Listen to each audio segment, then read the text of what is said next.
You ever notice how building wealth at the beginning feels like trying to push a mammoth uphill using nothing but willpower, caffeine, and emotional damage? Yeah.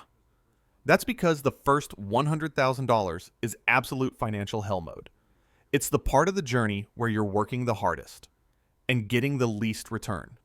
It's like the gym phase where you're eating plain chicken and broccoli, but somehow still look like a soggy breadstick. But then, plot twist, something magical happens at around $100,000 net worth. Suddenly, the math stops bullying you.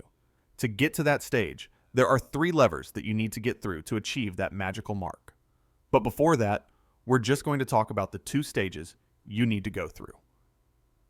Before $100,000, the I hate my life phase.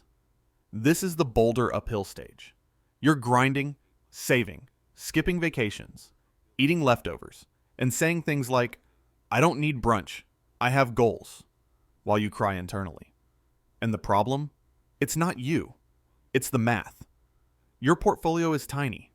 It's adorable. Like a baby. Like a financially useless baby. You put $50,000 in the market. Boom. 10% return. $5,000. And you're like, I gave up happiness for this. Emotionally, it feels like your money is walking on a treadmill at 2 miles per hour. A lot of people quit here. Not because they're lazy. Because the progress is so slow that it feels like the universe is gaslighting them. But if you carry on, you will start to see the light. The $100,000 wealth glow up.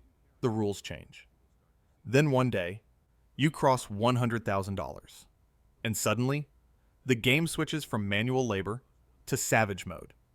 At 100,000, a 10% return is $10,000. 10,000 for doing absolutely nothing. That's an extra month's salary for most people. That's I didn't work for this money. You'll start feeling like Jay-Z. Now your money has joined a gang, a compound interest gang, and it jumps people in. Next year, that $10,000 earns you more money. The snowball is rolling downhill, picking up speed, picking up debris, picking up your enemies. The wealth curve stops looking like a sad flat line and starts bending upward like it's trying to launch itself into orbit. At $250,000, 10% is $25,000. Congratulations. Your money is now working harder than the average American. You're no longer trading time for money. You're trading money for more money. You're becoming financially self-replicating. And your brain? It transforms. Money goes from thing I need to survive to machine that prints baby money. How to reach $100,000 faster, aka how to escape the suffering zone. Let's talk leverage. You need all three if you want to hit $100,000 before your soul expires. Lever 1, offense. Make more money. Shockingly, the easiest way to get rich is to have more money. Wild, right? Negotiate your salary. Learn a high-income skill. Pick up freelance work. Upgrade your earning power like you're leveling up a video game character. If you make more, you save more, and you hit 100K faster than the average person hits snooze. Lever 2, defense. Stop financial bleeding. Plug the holes. Your money is leaking like an inflatable pool from Walmart. Cut useless subscriptions.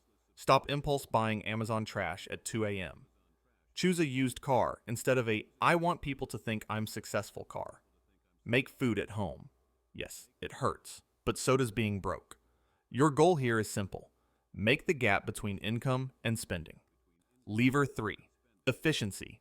Make your money smarter than you. Put your money somewhere it can grow without you babysitting it. Max out tax-advantaged accounts like your 401k, Roth, IRA, HSA.